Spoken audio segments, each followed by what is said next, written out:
In the name of the Almighty, the Lord of all mankind, I would like to especially thank the Sustainable Social Development Organization led by Mr. Kausar Abbas.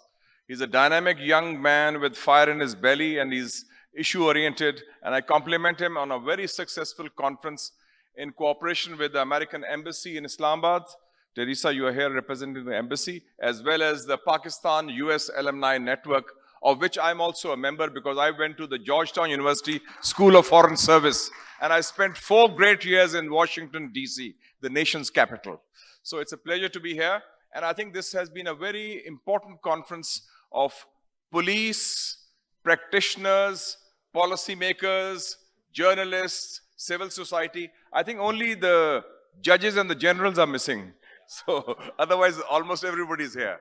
And of course, the distinguished parliamentarians like Shaila Raza, who have been leaders in their own right, Senator Sir Kamran, and other members of the provincial and national assemblies who have been here. And we have heard some very good suggestions that have come in, especially about the human rights curriculum to be inserted, separate courts for children, also separate hotlines, and a dedicated unit. You mentioned about Washington, D.C. and the U.S. experience when you went there, that should be an important element on that.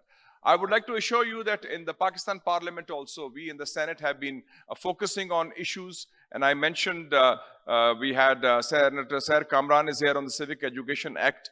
The Zainab Act was very important.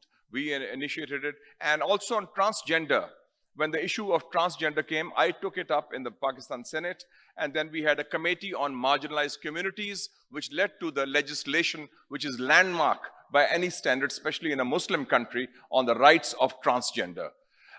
Just one comment with Iqbal Detotha made about civil society and space for civil society and political. I think the situation has changed now. We have multiple power centers in Pakistan today. So Pakistan is now with multiple power.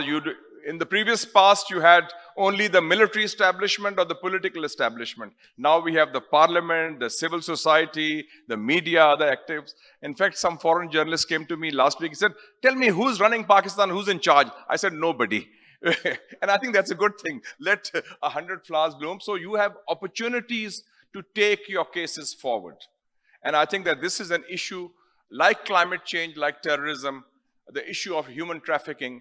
This requires coordination, not just at the national level, also at the regional level, and also at the global level. Because unfortunately, where we are located, this has become the center of gravity for this transnational crimes. And now with narco-terrorism raising its ugly head next door in Afghanistan and linking with trade routes and other routes which goes to Central Asia, from Iran also, Turkey also, and Russia also. So I think that we have to have a global response, a coordination, and we in the Parliament of Pakistan would be ready to fully support any such initiatives. So I thank you once again for your time, effort, and energy.